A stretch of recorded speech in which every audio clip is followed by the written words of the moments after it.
Welcome to GateHouseSupplies.com. Today we're taking a look at the LiftMaster 811LMX Universal Remote Control. This remote control is going to replace the LiftMaster 61LM, 361LM, and 811LM remote controls. Now there is a problem with this new remote. If your existing code has the number 1 in the plus or on position, or any switches in the middle, 0, neutral position, then you're not just going to be able to set the code on this remote and use it. You're going to have to actually program the 811LMX directly into your receiver, and then after that you'll be able to set the code switches and put it in a program mode to learn additional remotes. So to do that, as long as you don't have the number 1 switch on, you make a note of your code switches. You set the code switches in the new remote exactly the same.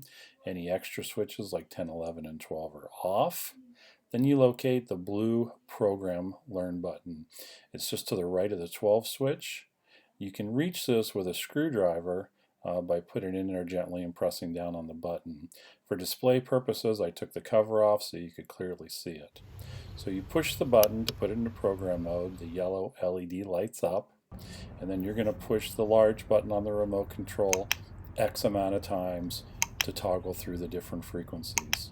Now if you look in your owner's manual that came with it, you will see that 1 press is for the Security Plus 2.0, 2 presses a 315 megahertz, which is like a 361 LM remote, and 3 presses is for the 390 megahertz, like the 61 LM remotes. So once you've set your code switches and you put the unit into the program mode, the next step will be to toggle through the frequencies and lock it in. So if you happen to be in front of the receiver or the gate, simply push the large button on the remote control the number of times that you saw in your owner's manual until the receiver responds or until the gate moves.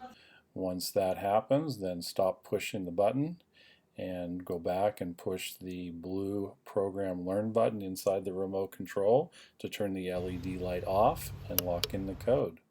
That's it. That's the 811LMX remote control. Does not work on residential garage door openers. This is strictly a gate and commercial door remote control. Thanks for checking us out. GateHouseSupplies.com.